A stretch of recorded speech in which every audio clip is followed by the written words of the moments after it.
We are really delighted to have with us the UK's Professor of Social Pedagogy, Claire Cameron, who will be followed by Lois Scharf, who's the Social Pedagogy lead in the University of Lancashire, Central Lancashire.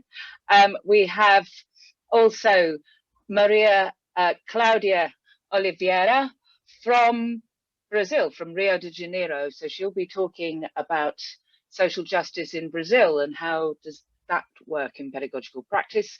And we have Cécile Remy, who is a PhD student at the Thomas Coram Research Unit, who has been doing some incredibly interesting work. So we have some marvelous short presentations, and then we will go into a number of breakout rooms where we'll pose some questions. Please let us know if you have any, do comment in the chat box, and if you need anything, pop your hand up.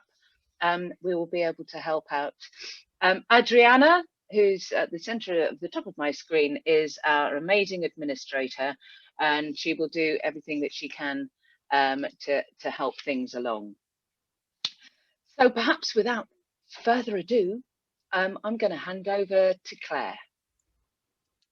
Okay, thank you very much, Robin. Okay, so this is going to be a very short account of a much larger study that is happening in Tower Hamlets at the moment. It's a ESRC funded study of the impact of COVID on families with children under 5 in the borough. And also today I'm going to just give you a little bit of insights into a project that's been happening at Bromley by Bow Centre.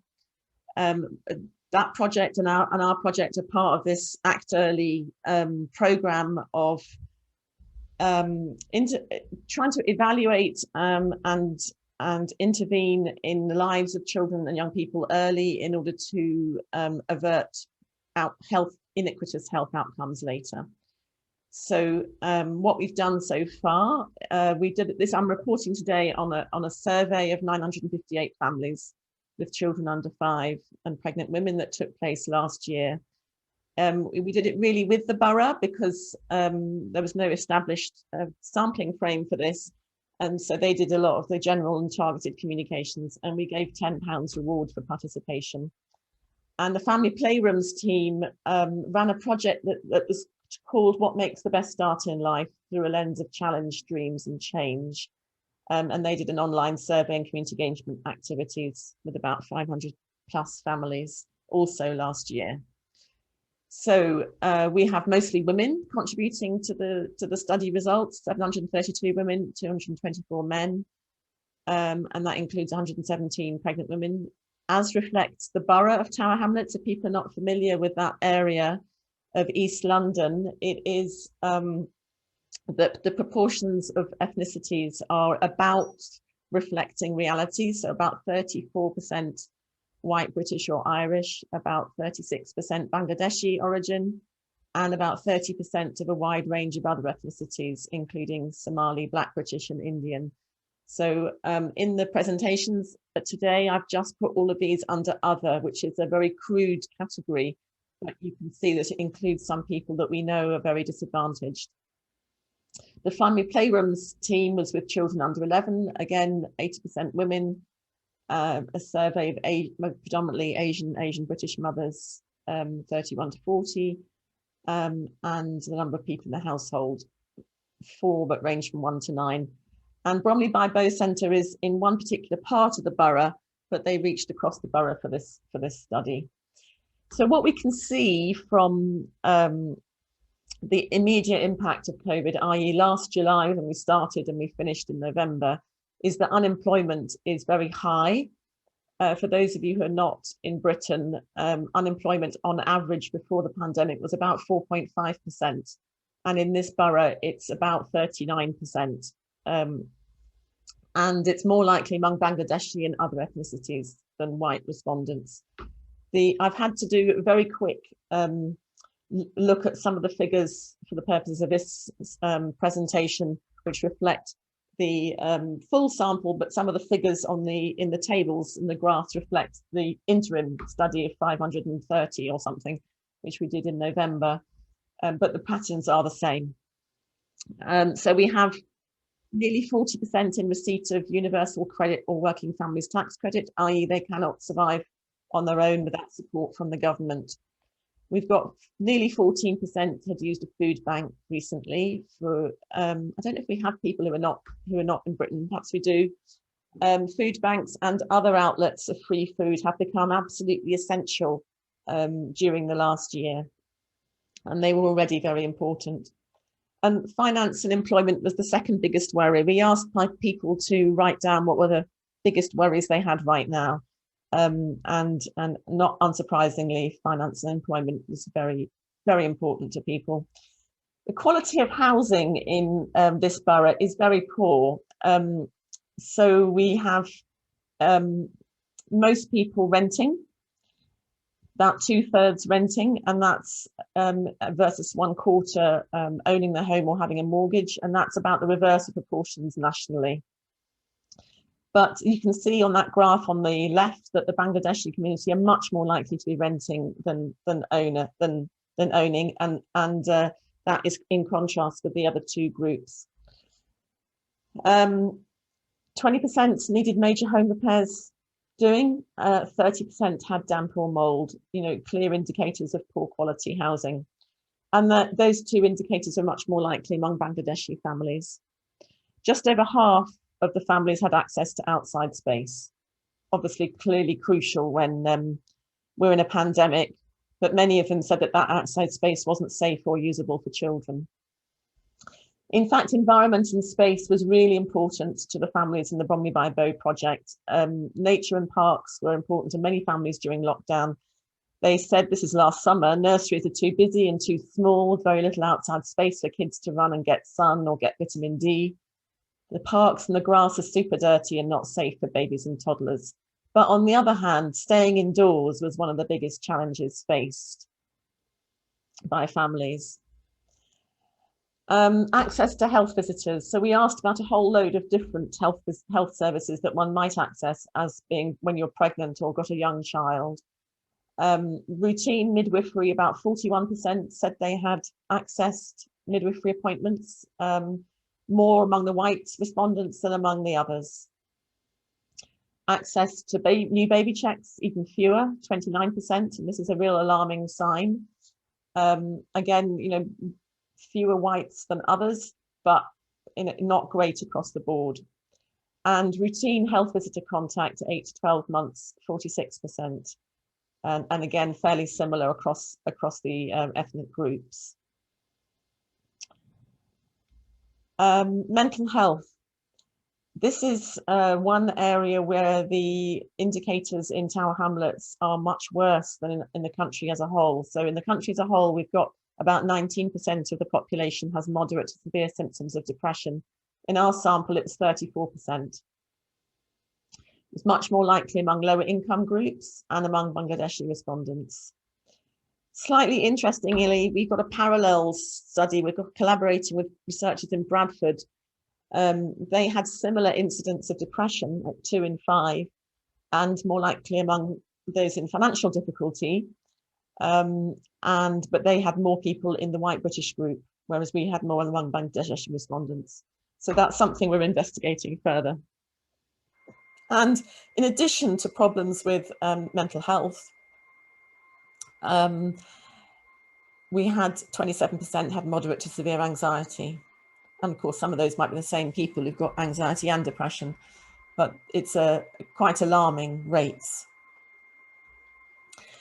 Despite those problems in housing, income and mental health, families were on the whole supporting their children to the very best of their ability.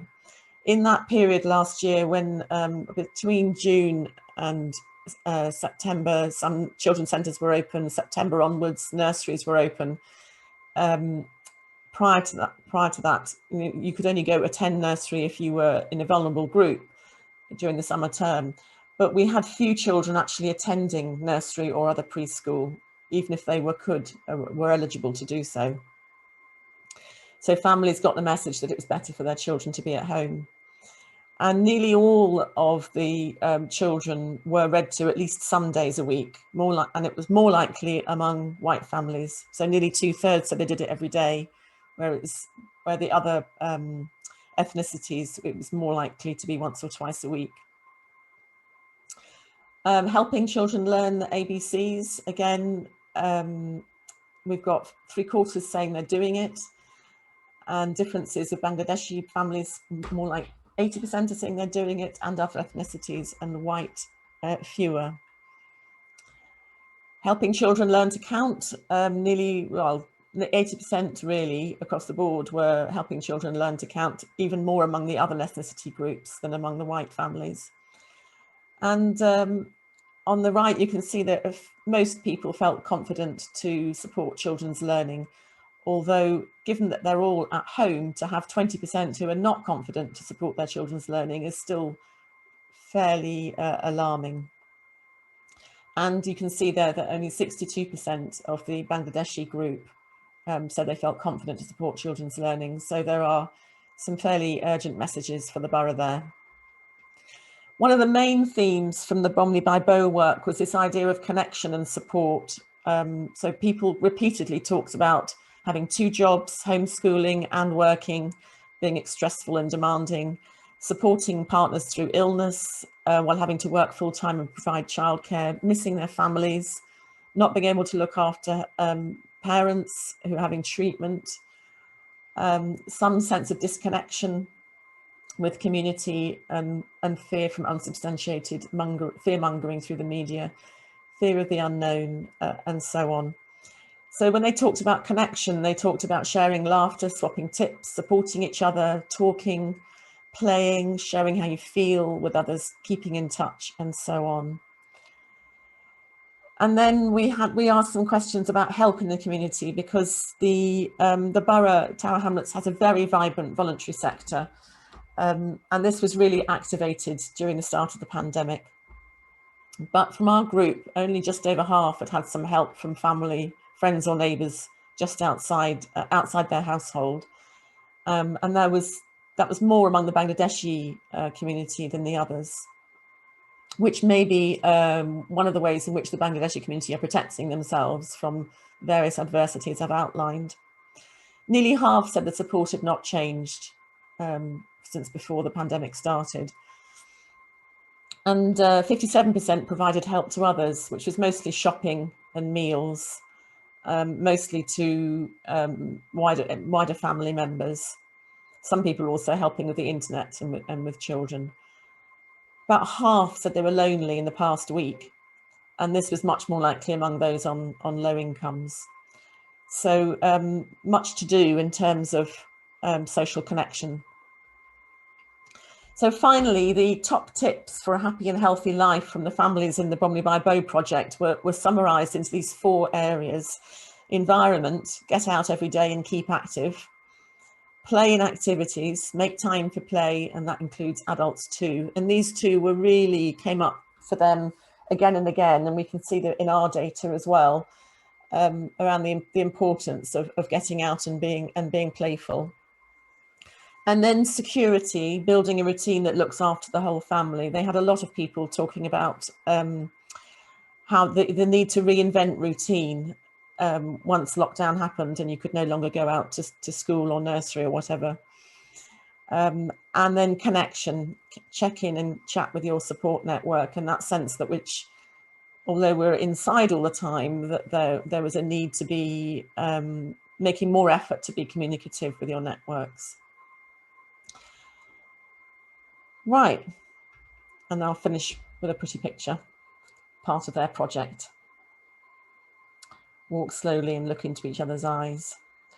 So as you can see from that presentation, the overwhelming, wherever you look across the domains that we studied, wherever we looked, we could see that the Bangladeshi community were suffering more than other communities, and they are also the poorest communities. So whether it's poverty, ethnicity, or mental health, those factors, which comes first, we need to look into more.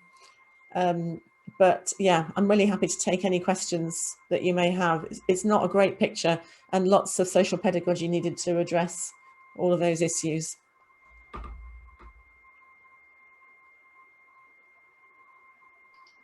Thank you, Claire.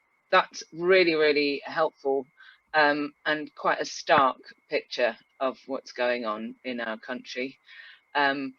So I'm going to now hand over to Lois Scharf, who's going to just introduce a paper that talks about inequalities and as a social pedagogical question.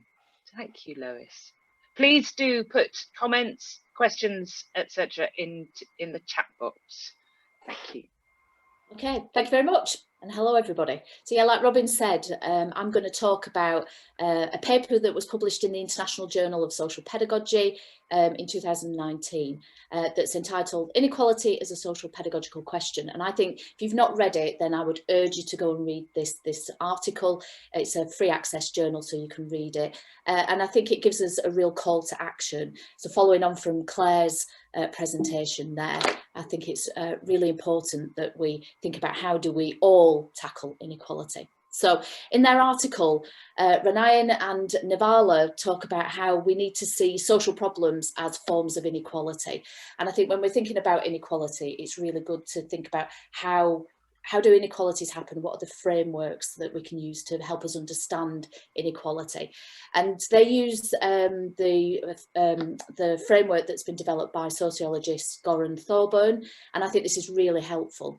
And he's not the first to say that inequality is socially constructed, but I think this is a really important point because it means that for all of us, we know that this can be challenged and changed. So inequality is not something that is fixed, that can't change. We can change people's experiences of inequality. And he came up with 3 different aspects that help us see inequality. And we're going to have a quick look at these now. So the first one is vital inequality. So Thorburn talks about how this is very much linked to human health and well-being, which links really nicely to what Claire has just been saying, and she's just given some really shocking examples of the impact of COVID. And again, picked up here by some research that was published in The Conversation yesterday by Wan, who has done some research in hospitals in East London, looking at the impact of deaths, COVID-19 deaths. And we can see that there is a real correlation between this intersectionality between ethnicity and race, poverty and deprivation, and people dying from COVID-19. And I think we should all be absolutely horrified at the research findings that are showing that, you know, if you are, to use their term, Asian, if you're an Asian patient, you're 49% more likely to die 30 days after being admitted with COVID. If you are Black, African Caribbean, then you're 30% more likely to die 30 days after admission.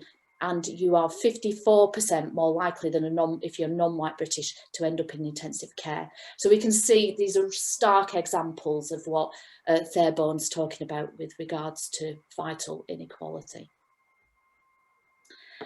Then he goes on to talk about existential inequality. So this is very much linked to social factors. So these are factors determined by race, gender, class, sexuality, disabilities, etc. And again, I think another stark example of this is some research that was published at the end of last year by Christopher Webb from the University of Sheffield, who's looked at who comes into care, where is the connection between ethnicity, race and deprivation. And what their research found, which again I think is quite stark, is that children in the 10% of the poorest areas in the UK are 10 times more likely to be care experienced, and you're 12 times more likely to be on a child protection plan.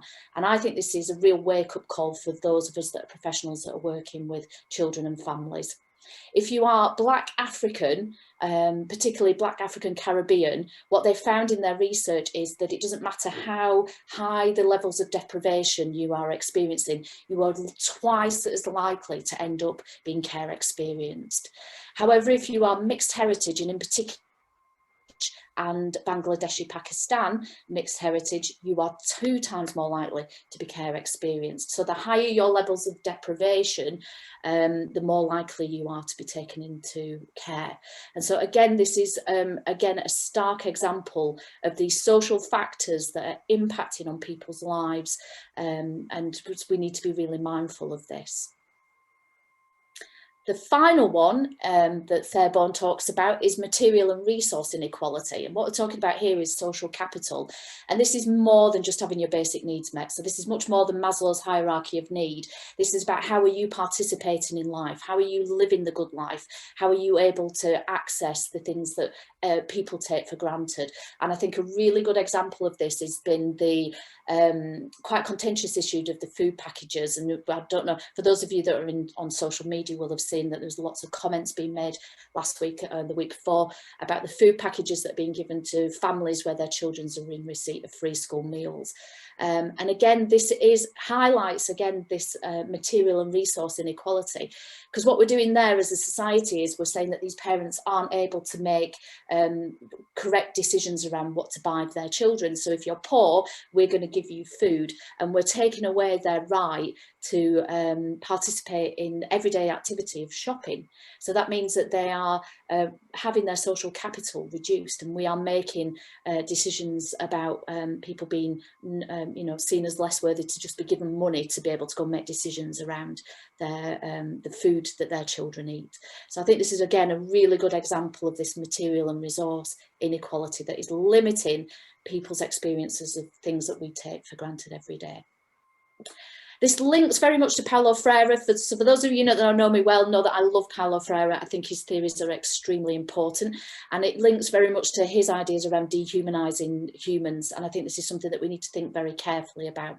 So inequality and oppression are really linked together, and it means that often we dehumanise people. We see people as objects. So we see, and when we start to see people as objects, we treat them with less empathy and sympathy, which means that then people start to not care very much about the poor treatment that people are receiving. We see it as their fault. It's something that is that they need to kind of take more responsibility for, and that's something that we need to think very carefully about. It often means that people are denied access to things that we would see as part of being the good life.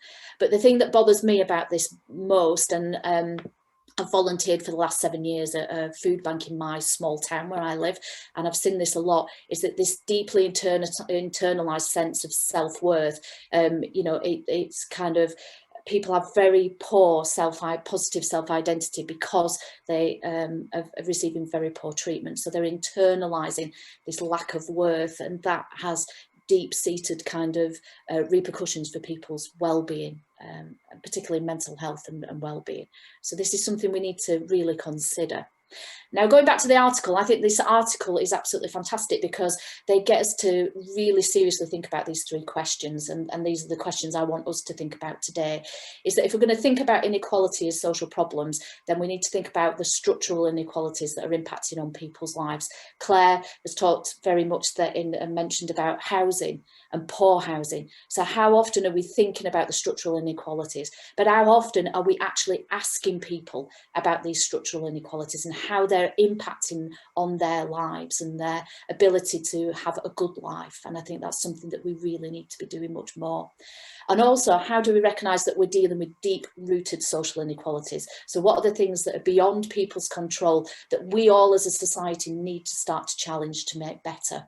So it's all right saying, well, actually, you're living in poor housing, just move. It's not that simple for people. It's not that, people don't have that ability. If you're saying get out and, make more use of the areas around you, like Claire's research has shown that for lots of those families, their local parks are not particularly safe, and maybe not somewhere that they want to take their children. So we need to be questioning and asking ourselves that. And I think the article makes us, is a good starting point. They then, at the end of the article, talk about the social pedagogical approach. So what can we do? How can we use social pedagogy in our approach for tackling inequalities and thinking about how we work alongside people?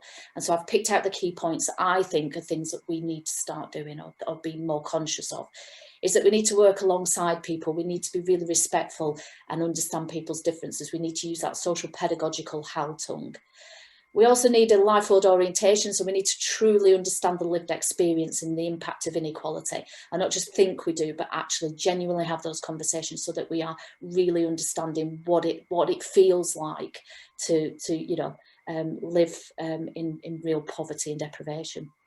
To use relationships so that we can help build capacity. So how do we help? Relationships are so key, they're so important in helping us kind of help people. Empowerment isn't something that we give people, but we can help people feel really confident so that they can become empowered to make decisions, and then also be part of challenging these structural inequalities.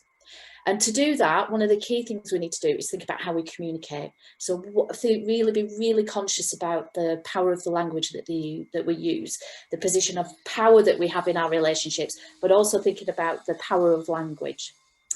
We can use things like the common third. So the common third, I think, is a fantastic concept where we can engage in activities. But I think as a professional, the power of the common third is that it teaches us to give up control and power and truly work alongside somebody. Use the 3 Ps, show our flaws, show that we're human, you bring the personal into our professional practice. And then finally, really importantly, is to use our social position. So we shouldn't be pretending that we don't have that power and we don't have that professional position. What we should be doing is using it for positive ways to amplify people's voices. Ask people, what do you need me to, how can I help your cause? How can I help amplify your position? What platform have I got that I can use to help kind of get your voice out there? What do you need me to do? I think is the thing that we need to be asking people.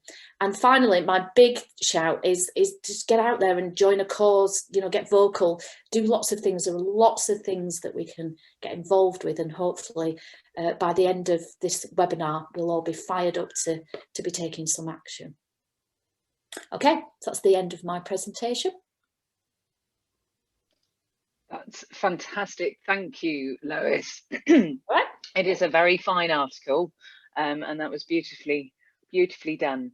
I just popped a little thing in the chat box there, which is Alice Walker, who's a fantastic novelist, who said the way that people give up most of their power is by thinking we don't have any.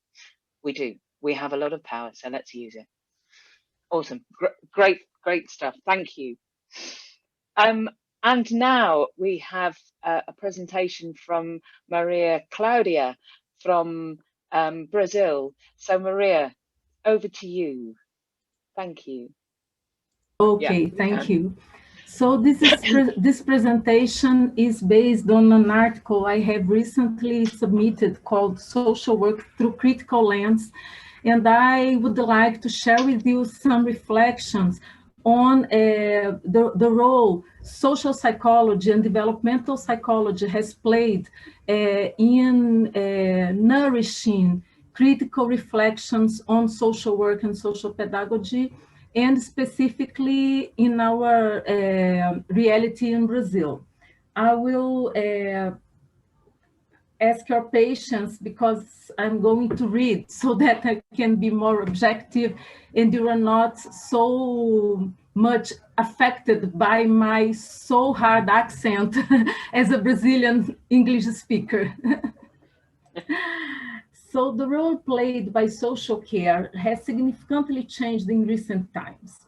In fact, the world has gone through important changes in terms of cultural, political, and economic distribution of resources, and understanding these changes is now even more essential for the interpretation of their effects upon subjectivities.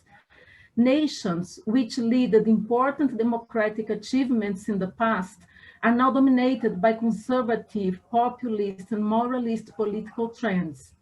Few hands detain the major parcel of the wealth of the world and the vast parcel of the values nurtured by modern era, instrumental rationality, progress, rule following, social order, etc., have proved unsustainable, leaving room for a new social era in which, following Marx together with Bauman, all that is solid melts in the air, according to Bauman 2000.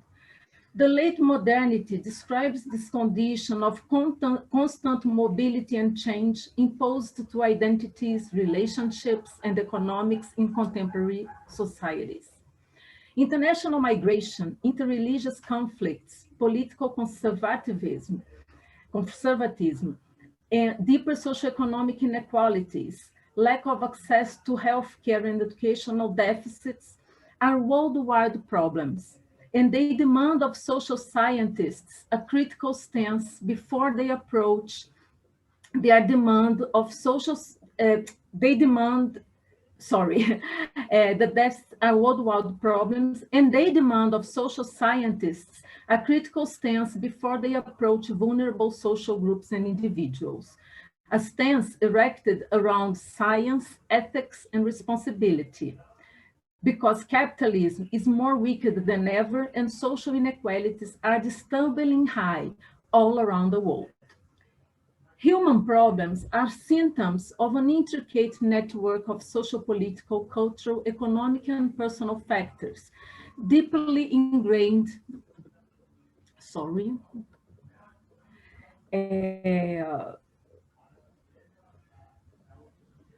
in an intricate, deeply ingrained in the history of modern societies and local communities. These problems tend to be aggravated in face of the paradoxical, just a moment. I had a problem in the other contemporary times. In this scenario, psychology can operate as a social resource people can use towards liberation, according to Todd's Lowen 2002.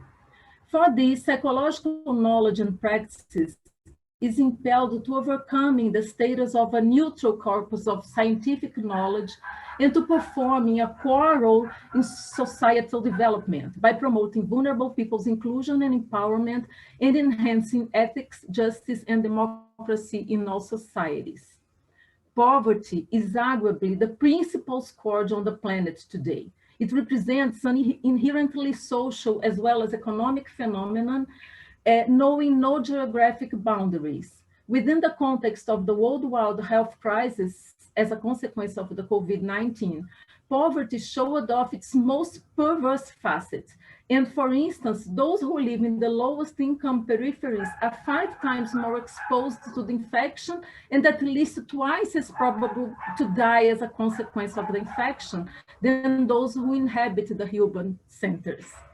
Which specific contribution social psychology brings to a critical debate on social pedagogy and social care in face of the growing socioeconomic structural inequality around the world and even nearby? Let's begin with a brief timeline on how social psychology has approached socioeconomic disadvantage and poverty. Until the beginning of the 20th century, social care was influenced by a mix of scientificism, the functional positivism, the professional neutrality and practical verticalism, the hierarchical structure of social care, the scientificism coexistence with the predominance of a religious moral order, and the confessionalism related to Christian assistantialism due to the role played by medieval religiosity, charity in the basis of the modern social care. Along the 50s, poverty was converted into a topic for sociology, but not to psychology, as if issues of economic disadvantage had no impact over subjectivity. Counter-hegemonic social movements in the 60s related to the post-war ethos let topics of social justice, human rights, and democracy grow within the scientific debate and academic arena, but not in psychology. Emerging psychological accounts at the time are marked by the psychologization of poverty and the poor, based on individualistic causality models, according to Carr, 2003, that had no impact to reduce poverty. On the contrary, according to Prado, 2014, indeed, the major contribution historically provided by psychology to social work was reductionism. Psychology interpreted as if caused by interpreted poverty as if caused by individual psychological traits, accordingly to classificatory and discriminatory agendas. Along the 70s and 80s of the 20th century, alternative epistemological models disputed a counter-hegemonic discursive position in social psychology. Thinkers as Hannah Arendt in the School of Frankfurt, Pierre Bourdieu, Serge Moscovici, Michel Foucault, George Herbert Mead, and others set some of the pillars for the emergence of the critical approaches that consolidated in the following years. Then, along the 90s, thanks to the dialogue with feminism, post-structuralism, decolonial studies, which reached social psychology coming from philosophy and other social sciences, a novel critical stance developed. Psychological effort is now oriented not only to describe or explain poverty, but to reduce poverty and its effects upon subjects and communities through enhancing security, empowerment, and opportunity. Poverty and social vulnerability is studied through shared perspectives and listening to the group's own voices versus an external attribution of causality. Social psychologists advocate the inclusive separation between economic capital and the different forms of symbolic capital, according to Bourdieu, considering the non-deterministic causality of consumption means over an agentive subjective. Poor people are more than what they consume. But what are the practical consequences of being critical to social care and social pedagogy in special? Being critical means, according to Nissen 2012, the denaturalization of social issues and the adoption of an inquisitive stance towards conventional explanatory schemes to social world, related to four core aspects: the progressivist use of psychology and social sciences to operate the social critic, the reflexive approach to critique social sciences themselves and psychology in particular, the reconstructionist stance using the same tools as the two before to erect alternatives to traditional social sciences, and the constructivist and holistic approach, in which critical scientists share focus on social sustainability, foreseeing a society that rejects the hegemony of the Western neoliberal and capitalist market models. They search for the collective well-being and for a meaningful life for all, mediated by distributed economy, democracy, and justice. Then, all these issues presents us some questions for social pedagogy and social justice in complex societies. In democratic society, social work plays a strategic role as a bridge between the state and citizens by expanding the reach and impact of social policies while inducing social protagonism and citizenship. Considering the complex panorama of social demands within the contemporary world, diverse, integrated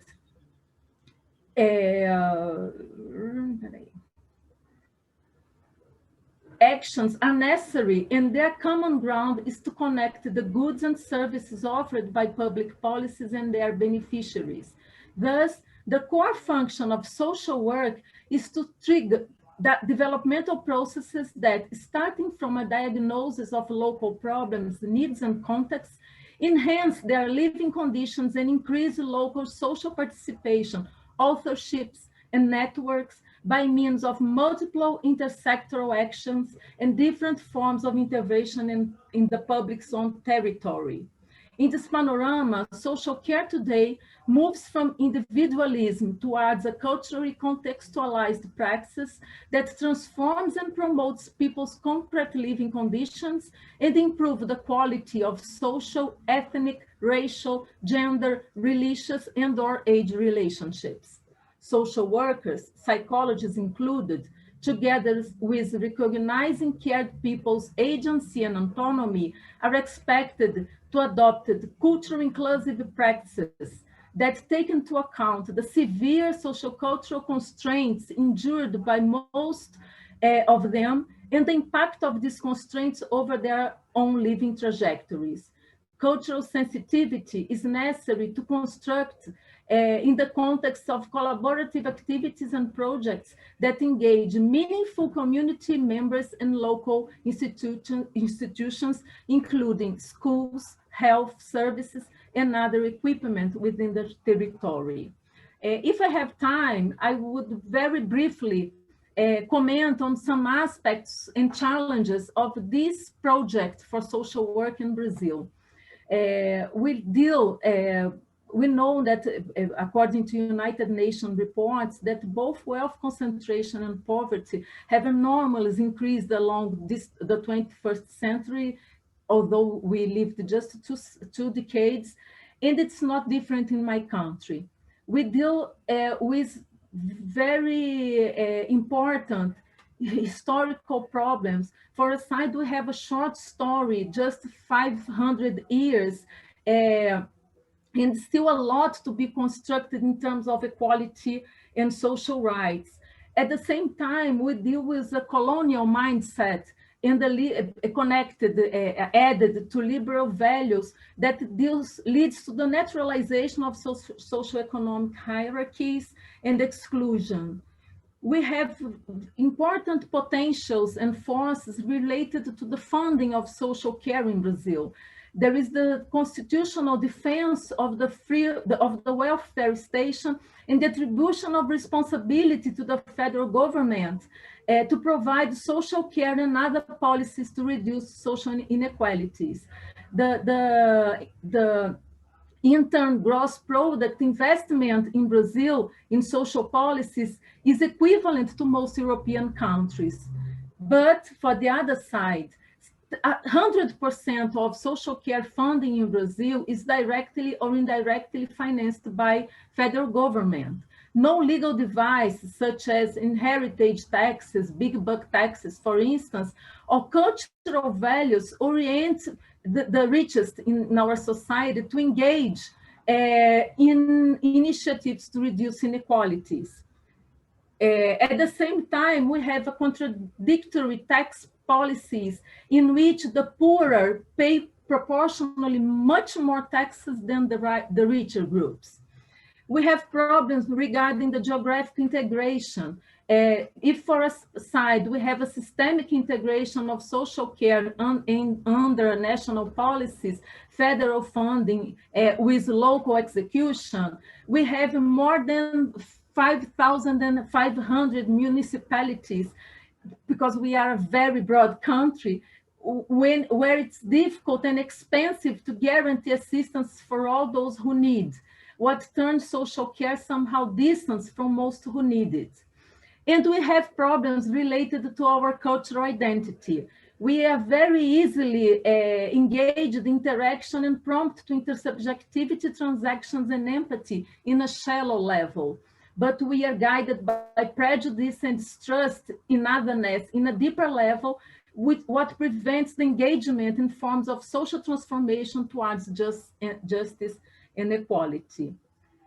Well, we argued here as a very final remark that in a globalized and interconnected world, social work should be informed by critical approaches in social sciences and humanities, meaning the endless effort to use scientific knowledge as a tool for the social critic, for the critic of the sciences themselves, and the critic of the main pillars in the construction of a different world for all. Thank you.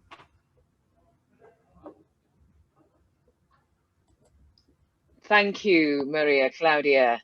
Wow, lots and lots of resonances from for Britain, even though our countries are so different and diverse. I've written loads and loads on that. So thank you so much. I think this is, do we see a theme coming together, folks? I think so. Yes. A very, very we're building, I think, quite a stark and somewhat scary picture, but there is this theme of critical reflection throughout.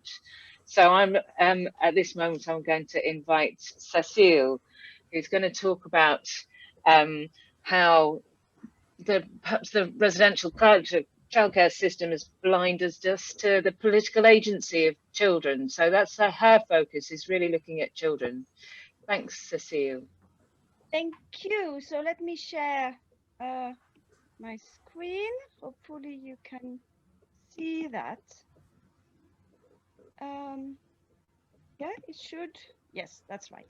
So yes, and I agree with you, Robin. I think I didn't know what Maria Claudia was going to talk about, but actually there are so many connections. So my interest is very much about images of children within residential care. And I think what's interesting with that metaphor of images is that light is very important to it. And you can use this idea of shining a light and having kind of areas of darkness or areas that are more in light. And I think when Maria Claudia was talking about the kind of system of meanings and the categories, then that's kind of what I'm going to try and use and apply that to children and young people in residential care. So I think some of those systems of meanings that we have within society, Western society, are kind of like shining light or focusing on specific areas. So this, I'm taking ideas from somebody called Karen Morris, who is an educationist and a philosopher for children, and she talks about figuration of childhood, and those kind of ways that the ideas, the constructs around the children are created in society are kind of structured in a very specific way. So she used the kind of nature culture debate to show that, and we know that where in schools, for example, the mind, cognitive aspects are much more emphasized as opposed to the body and nature. And she has, and I'm only going to show you a couple of those, but she used that to kind of try and explain how we think about children. And this kind of nature nurture debate kind of prompts us to think about what's good for children and how that guides how we relate to them. So for example, the idea of the innocent child, if we kind of put that kind of nature nurture binary on it, well, children by nature lack responsibility. And therefore what we as adults need to do is that we need to kind of slowly inculcate them that we need to protect them first of all, because they can't take responsibility for themselves, and then slowly facilitate their kind of gradual taking of responsibility. So that kind of guides the way we do that. There are other figurations of childhood. So the evil child, which is kind of come very much from the kind of Protestantism, Christianism idea, you know, like the fact that children had to be baptized when they were born is kind of like shows that, so that we need to protect children against evil.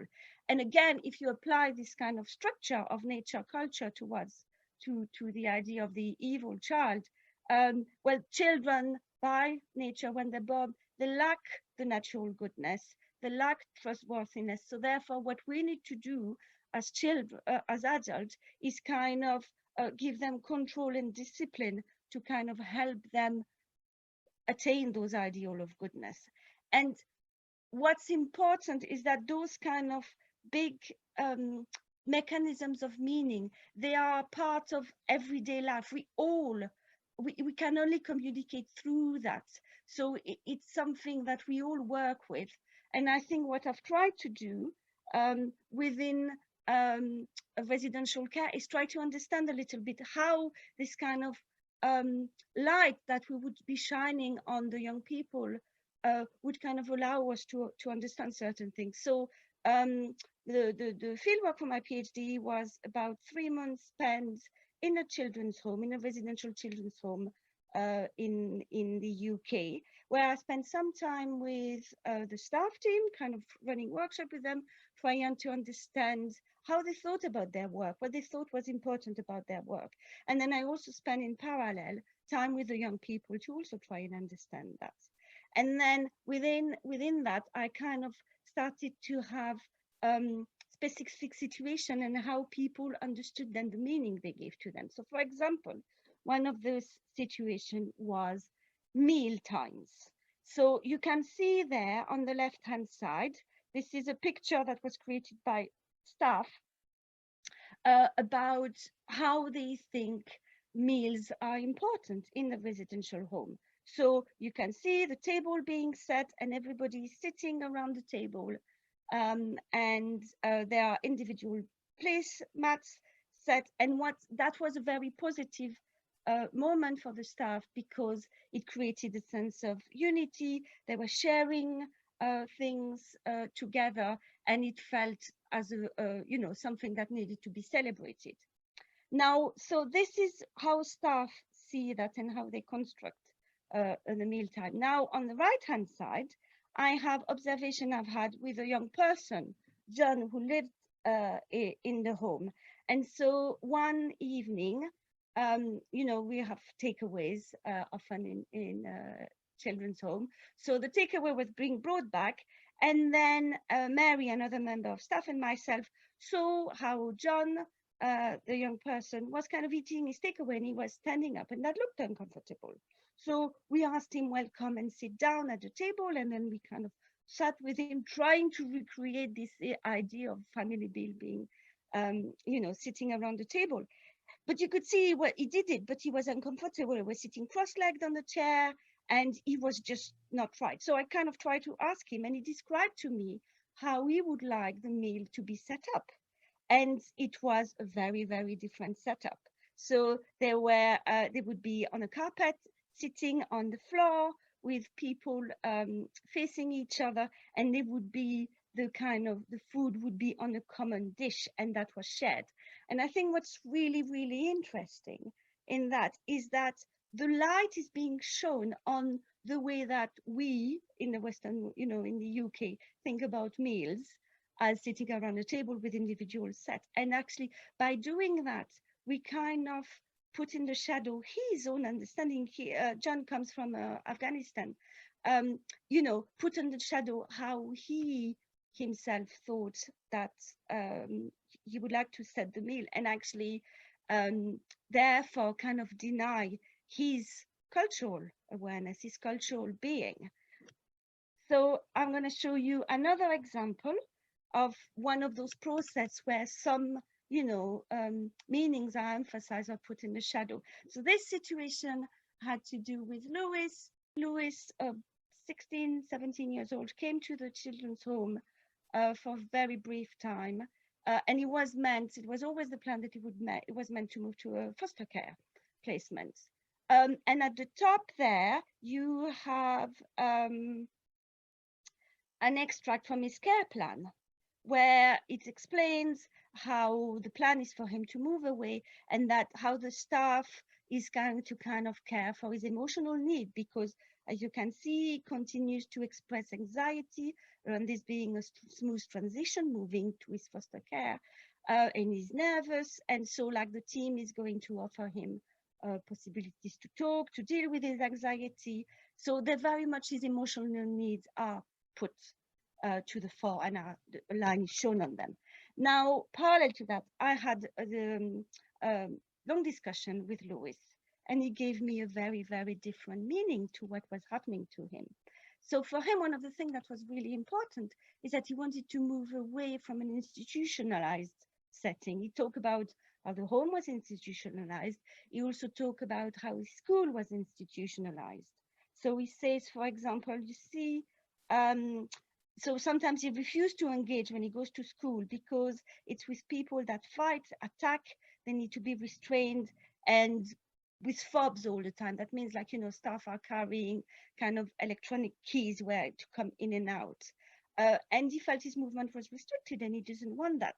And so he refuses to engage. And his nickname in school is Mahatma Gandhi because he refused to engage. He also gave an example of why sometimes he just decides not to speak at all to the staff within the children's home because he just wants to show them how it feels for him to be in this setting.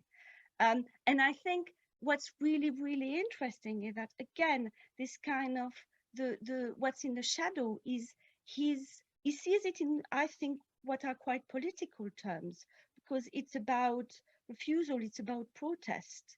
And I think, yeah, so the kind of his political agency is put in the shadow. And across the kind of the 3 months I spent there was about 35 situations where that happened.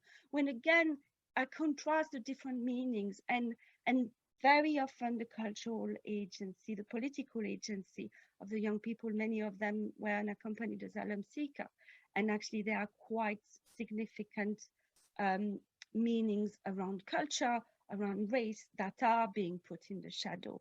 So I think the idea of children being invisible is something that kind of has been taken by the sociology of childhood for quite a while now.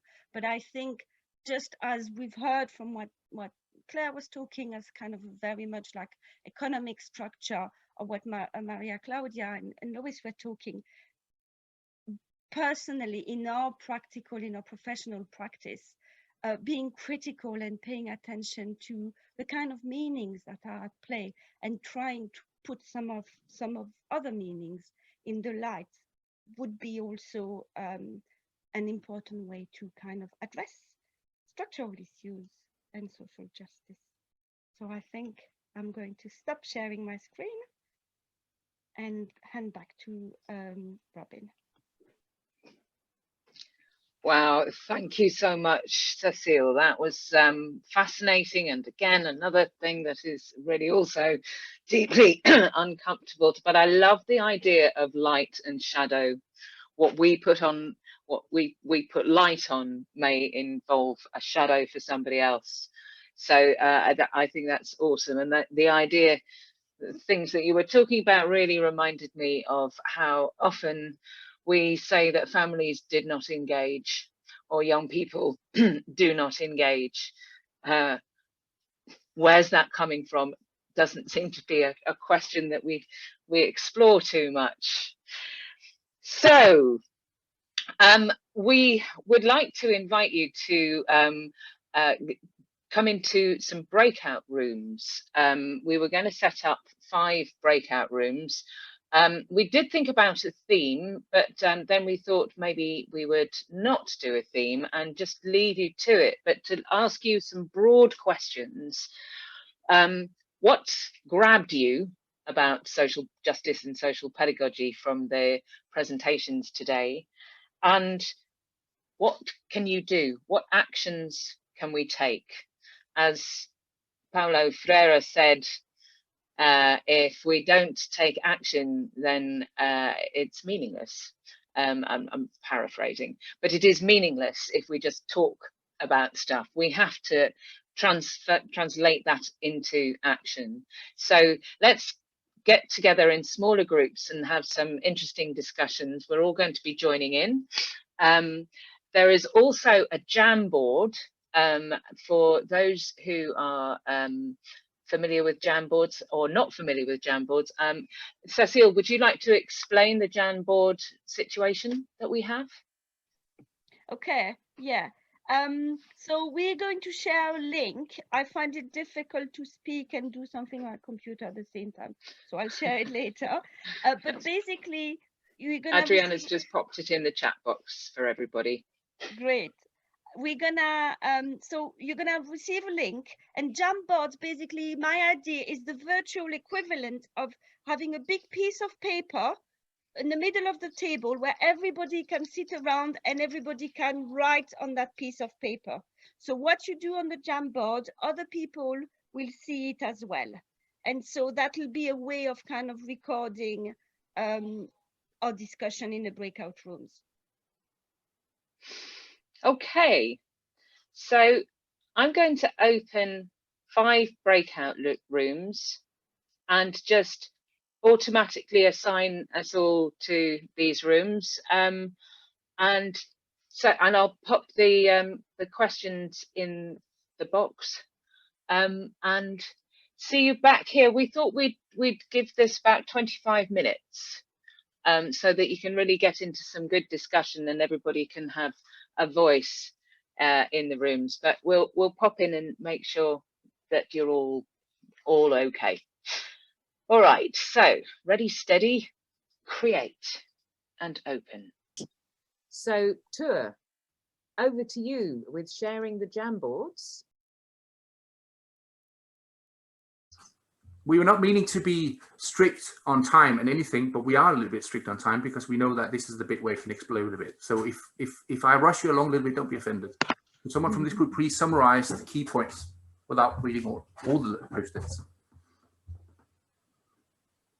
Okay, I'll go, because on our group they were saying, oh, who's going to chat, who's going to chat? Okay, so we were talking about how we can, as professionals and practitioners, how we need to be aware of our own values and how they impact on our practice, and how we don't take it for granted that other people share our values. So do some research before you go to see a family. You know, we need to gain respect and trust with the clients, and recognise that, as you said before, recognise that we are in a position of power, but it's not in a position of power to use in a dominant way, but we can use that power to support them in the best way that we possibly can, find out what they want. So that's an interesting point around this subtlety of empowerment, isn't it? And how complex that transaction actually is, isn't it? Yeah. It's not just about handing over power or taking it back. It's actually something to do with relationships, and I'm guessing that's what you're pointing to, isn't it? Much more complex transaction, which is very much to do with that. You say critique. If you don't mind me asking about that particularly, because I think that's an interesting one on there. I think that was around our own practice, reflection. Yeah. You know, and how can we critique ourselves? How can we go away? How can we make it better? What did we do good? What didn't we do so good? Reflective practice is something that we should all be practicing as we become qualified practitioners. I guess we're back to Maria Claudia's point about reflexive. Being reflexive was the term you used. Also, attitude. Oh, you keep on muting. I'm sorry. I don't know where I got lost. It's just Maria Claudia talked about being reflexive, and I think it links to that, doesn't it? Also stimulating a culture of critical reflection. Do you mind if we jump to the next one, Kelly? And no, go. Okay, so could someone from this brilliant group, please? That's going to be an easy. I think we all use the same board. Anyone got number 6? Was anyone here in this little bit of beauty? I know some people are poker facing now. That's usually how it is. Doreen, Maria Claudia, would you like to? I think Irene left. Fight. Who's going to do it? Please, Cecile, go ahead. I am muted. I think in our group there was a real recognition that the social equality happened at all sorts of levels, like legal, so like we were talking about having the right to do nothing in a public space. That's very important, and yet it can be quite difficult. How the importance of economic relationship and what's kind of the very basic thing, how do we address that? And then we did try and talk a bit about what can we do, and I think more needs to be done around that, because I think although we did come up with ideas, I think there was a sense, stop me if I'm wrong, that actually this is such a big task, and it's a bit overwhelming. and it, as opposed to you're talking about, I think it says it's very small, but it's talked about how it's about joining community activities and social care, but and not just focusing on changes in government. Is how I read it. It's something to do with actually we're talking top down and bottom up, and there is something we can do every day as well as perhaps pushing for greater change where that's required. Is that what that means? That posted on the right. Sorry, Cecile, you're on mute if you're talking. Yes, reflecting on how to join community in different dimensions of social care. Yes. Yeah. Which kind of links us, I don't know, to Ray, if it's all right, but like of this list of possible community activities that we can take and making it grow. Yeah. Should we, is it a good moment to share it? It's a good moment to say that, and also just to mention, there was a question which may or may not have been answered. These Jamboards will be shared afterwards. We will do that, I believe, Robin, won't we? Because it's part of an easy thing to do. Is that correct? Sorry, go for it. But yes, Cecile. we will share the Jamboards and the presentation slides. Yeah. So Cecile, go for it with the document. It's a good idea just to mention that quickly. Okay, so I am going to have to, so we have started, and it's a start, a list of groups and activists, communities that we think we know of. So we have activist groups that support the right to education, or the right to work, or the right to food. And we thought that that might be helpful to give each other ideas about what to do. So it's a Google document, so you can add things if you know. So, yeah. You know, Lois, maybe you could put your local food bank group, and then we can help. And if we want to do something, then we can use that. That's great. And I've added things, regional, local, and national as well. It's every size and shape, isn't it? As long as it pushes for this sort of relevant, on the relevant buttons that we're discussing today. Is that right, Cecile? Okay. Do you mind if I move to the next slide, Cecile and group? Who was in? Oh, this was me. So would you like one of my lovely group colleagues to talk about this, Ray, that, or anyone else? Rather, sorry. You need to just unmute, rather, if you're talking. I don't know if I would be able to do it justice. I don't know if you want to start and I can. Okay, I don't. Kyla, would you like to have a go, or shall I just quickly try? I think it's sort of. I think you can though if you want. I mean, it was quite similar to the discussion before as well, wasn't it? Really, it was. I think things that stood out to you. I mean, I think that one thing that we talked about was Lois's cold and hot spots, which I think you brought up, Lois, didn't you? Could you talk about cold and hot spots for opportunity? Or was that in another presentation? Nice, that was me. Sorry. Sorry, Rada, I'm so sorry. It was an article you read, wasn't it? Yeah, so we were talking about Lois' presentation where she talked about inequality being a construct, and so it can be challenged, and it doesn't. But it reminded me of an article I'd read, and actually I found it. I've just been doing some Googling. So last year there was a social mobility report that looked at areas around England that are hotspots and cold spots in terms of social mobility and opportunities. And it just struck me, it just reminded me of that report, because there's actually no cold spots in London at all. And I think the majority of the cold spots are in the north. So in terms of, if we're talking about opportunities, yes, we can challenge and support people in challenging inequality, but if you're born in a certain place which is a cold spot where there's very little around you, then it's just a lot harder to do that. It's a brilliant point. And we talked then about our shared experiences. I live in Leicester, there's plenty of deprivation there. I went to work in the northeast in a place like Stockton, and I'd never seen poverty like that before. I'd never seen deprivation like that. I thought I knew what it looked like. And you talked about the same going to Manchester from an urban community in London, which you thought perhaps upon before we moved was what deprivation was. So there's something here about opportunity itself, which doesn't necessarily even link particularly to socioeconomic, but it could be regional as well. It could be to do with location. Good points. There's this thing at the bottom linking to you, Maria Claudia, which is to do with that. I know favela is putting it on the edge, but we talk about this spectrum of social inequality, this spectrum of injustice. And I come from Denmark, and it's almost globally considered the land of milk and honey, which is absolutely so annoying because it's partly not true.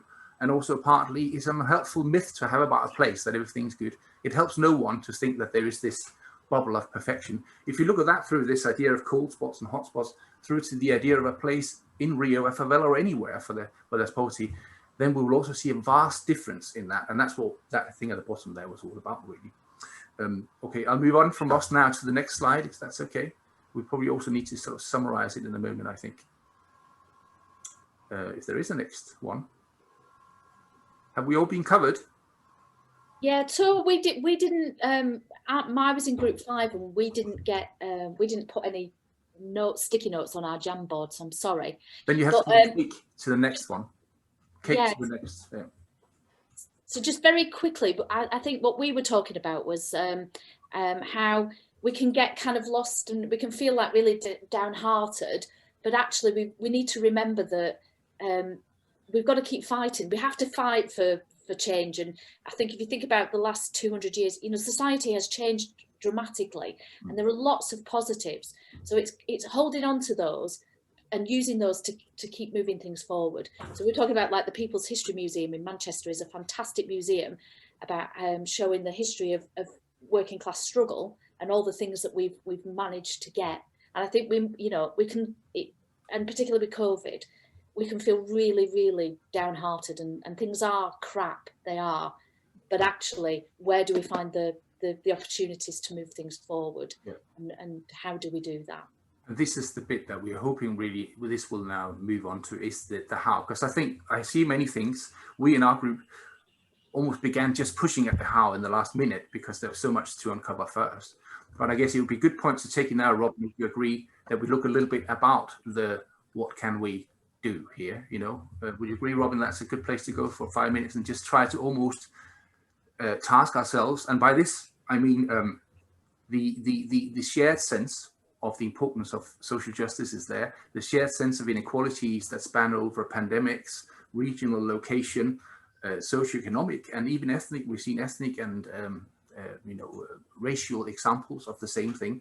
We know there's a global context, but part of what I think fuels me to be part of this and organizing it is that I am not sure I feel we're doing enough, you know. And I'm not talking about social pedagogues. This is our meeting point today. This is our shared, what we share. I actually think that there's a whole level of different things and much more active things we need to be doing to push on the big levers here, not just accept that in the day-to-day social change we promote, that will go all the way. And so I would encourage us perhaps to think of that, and indirectly also think about whether we're discussing enough with ourselves, whether we're bold enough to disagree and push ourselves in all of this, because we can also become an echo chamber, and from inside a trench we can do very little, you know. So I would say if you took 5 minutes now to have a look at what we as a profession, and I think dreamy stuff, blue sky stuff is okay here because there's always a pathway to it. I suggest we could pop it in the chat box or speak it out with words now and just get as many ideas as possible. Lois said we need to keep shouting about the reality of inequality and educate people and challenge the lies pushed by the government and media. Yeah. Yeah, can I just say as well, and I think this is really important because I don't know if you're all aware about this, but we've just been given, the government have given a green light for a new news, or 2 new news broadcasters that are going to be equivalent to the American Fox News. This is really, really bad. Yeah. This means that we're going to have some really extreme news outlets in this country, and I think now more than ever we have to get out there and keep. It's like I went to go and give a talk to a group of the Women's Institute around the food bank that I'm part of, and what I realised really quickly when I got into the room, there was about 20-25 women, is that there were 5 women that it didn't matter what I said, I was never going to change their point of view about poor people coming to the food bank, right? They just thought they were scum of the earth. What I realised was that the other 20 women if I wasn't careful, would just believe what these 5 women were saying. So I had to go out of my way to show them the reality of what you know, life is like for the people that come and use the food bank that I'm involved with. And I think that's what we have to do. So we're never going to convince everybody, but we've got to convince the people that we can. That feels very Freirean, Maria Claudia, doesn't it? It feels very Freirean, the idea that it's actually the knowledge, the analytical, the critically reflexive skills that becomes the armor against because of fascism in the end, but also many other things. Would you agree from a... Sure, we were just debating on our group, small group, on this tension between providing money or having economic support and other cultural aspects, and also individual or personal and interpersonal device is important to change the condition of exclusion and poverty. You mentioned the Rio favelas, and it's so interesting to see how young people groups and other community groups in these favelas made so beautiful work during pandemics, using creativity and their social networks to provide support where the state most of the time is not present. So it's something we have to learn with communities. This is a good advice to social workers, and I include myself in this group. Because most of the time we kind of stay in our offices, in our institutions, in our rooms, and we kind of protect ourselves and the people we care by taking them out of the streets, taking them out of their family homes, taking them out of the places. We think there is only danger, there is only problems, there is only poverty, there is only dirty, and we think that's a way to help them. And I think there are so many interesting and very beautiful experiences in the poorest communities that we as social workers should be open to learn really, and to hear about that. A really good point. The coherence I find in more deprived community, the community sense of community is much stronger where I've been than in the very you know, affluent communities. There's something about that social fiber, isn't there? That so, Cecile, you said this is the figuration of the evil child. What do you mean? This is Doreen's point. Yeah, when Doreen was talking about challenging behavior and how in schools, in everywhere, you know, children have to be controlled. They have to be kept in specific spaces, and they're naughty and they're bad. And it's, you know, we need to use Ritalin to keep them sitting at the desk, but maybe you could get rid of the desks in the classroom. I don't know. That's an interesting point. That's an action. Out with desks. I think it is a really important point, because we, in terms of what's shone a light on in the standards of residential children's homes, you have to have restrictive physical intervention training. That there is a focus on behavior first, and then we'll think about maybe some emotional stuff. And when we shine the light on the behavior as opposed to the whole child, we get a very distorted picture. Doreen, do you want to just come in on that? Yes, the reason why I said that is I used to be an ELSA. ELSA means Emotional Literacy Support Assistant in a primary school. And the beginning, when we started the ELSA, it was mainly a couple of boys who are very destructive in class, not being able to cope at playtime. And what the management did is they put them in a closed room. So I did that 2 sessions, and I had to confront the management to ask.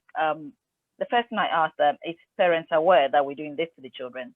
They said no, and I said, well, I'm not doing it, because you need the parents' consent before you put their child in a place that is so confined and they're not getting any fresh air.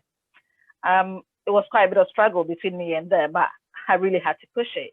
So the next option I gave them is, I don't mind looking after these children, but I will be outside at the playground, just keeping an eye on them, playing one side so they can get fresh air, and then they will be okay. So that came in an agreement that we need parent consent.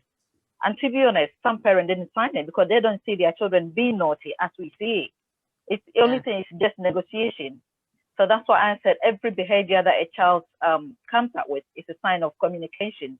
They're trying to tell us, no, I don't want this. I want this one, but we don't get it. All we know is, no, we're adults. You need to listen to us. It doesn't work like that. So that's my main reason for it. Yeah. Sorry. Brilliant point. Very well made. Cecilia, did you have something? You had a hand up?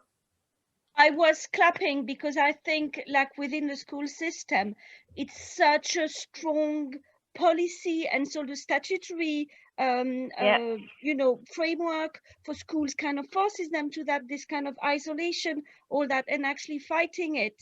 I think it's very brave to do it just you as a person, because you know, you were putting your job on the line, basically, because I think you're not, and I think that's where we need to think about organizing ourselves, so that if somebody doesn't feel as brave as you do, Doreen, then actually they still can use a bigger structure to still give this message that this is not acceptable, and the damage it does to the kids.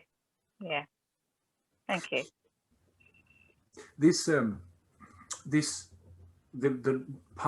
route map to this call today and this conversation, which hopefully will continue as a sort of dialogue, was that there was a change in the government paper around education, which essentially, in one sweep, has banned, certainly heavily argued against the usage of anti-capitalist literature in education. That was the starting point, and then it led to all this. All this stuff. We were all shocked and outraged. And we were outraged because in the little and the small things, and there are very large, broad things here that are partly historic, class societies, but also there's policy here and there's sneak as well going on. And whether you're on the left or the right, the commitment we have to holistic education is that the skill to critically analyze stuff, to think independently and critically, is important. And by banning anti-capitalist literature in the school curriculum, indirectly we're steering, aren't we? It's a steer on the debate. It's almost creating, like Noam Chomsky said, and we've talked a lot about him in that group, saying this is a government will create an acceptable spectrum of debate, and everything that falls outside that acceptable spectrum will sort of, in some respects, not be invited in. So in that acceptable spectrum of debate, if you move anti-capitalism out here, you kind of remove the opportunity in education to deal with and educate and discuss and analyze and form a view based on that. And you almost create this very narrow mainstream of things, which is why that could seem a small policy change, but it's actually a huge bit of change, which you think of a whole future generation of kids, for example. Just to explain where that came from. So everything that's been said so far, including what you said, Doreen, and others, it fits in with this idea of being careful not to slide along that in a way, or to accept it and try and address it with social pedagogical plasters and bandages, as we would try to work with what there is. Sometimes saying what there is isn't good enough. Sorry, isn't good enough. It needs, and I think that's, for me, certainly one of the things I think it would be nice if we could develop some actions. I'm sure Robin and others might agree, something that we might not finish with today, but we could at least have a sort of an ongoing development of perhaps 5 or 10 points that we could pick up as priorities. Do you think, Robin, that's the way? Absolutely. I think that's definitely the way forward. Does this relate with your other link, Cecile? You were talking about... Yes, it's right. I'm part of a group who's called Radical Educators. We meet every month on Zoom at the moment. You're very welcome to join. And in December, there was young people in high school that have created something called No More Exclusion. So there are young people, mostly young people of color, who've been excluded from school, and they kind of created this collective that want to fight the policy of exclusion in schools. And they've also joined with CARE, so collective of anti-racist educators, that are mounting a legal challenge against the government to actually fight this policy. But I think what's really, really amazing is those young people themselves who are doing A-level, who are actually really challenging what they are being told by their teachers in, you know, politics class, all sorts of kind of things about their political view, and they're very worried that they're not going to be able to be given this kind of different views about the curriculum. So in a way, it's very hopeful to me, because actually it's kind of like it comes both ways. Yeah. Yeah, and I think this is the thing. What these last discussions have shown is that a small group of dedicated people can change the world. I'm paraphrasing Margaret Mead there, but that's the only way we change the world. So back to a little bit of actual action, perhaps put in the chat box for now, and we will maybe collate those, an action that you're going to take as a result of this. We would be happy to share people's contact details if you want to get in touch with each other. Cecile has the, you put a link somewhere. Could you put it on? Oh, there we go. Adriana's just put it on the, thank you, Adriana, on the chat box there, where you can add your contact details, and then we can be part of a group. So I think we've got a couple of minutes left. Just a brazen plug for SPA. We are looking for some new trustees to join us.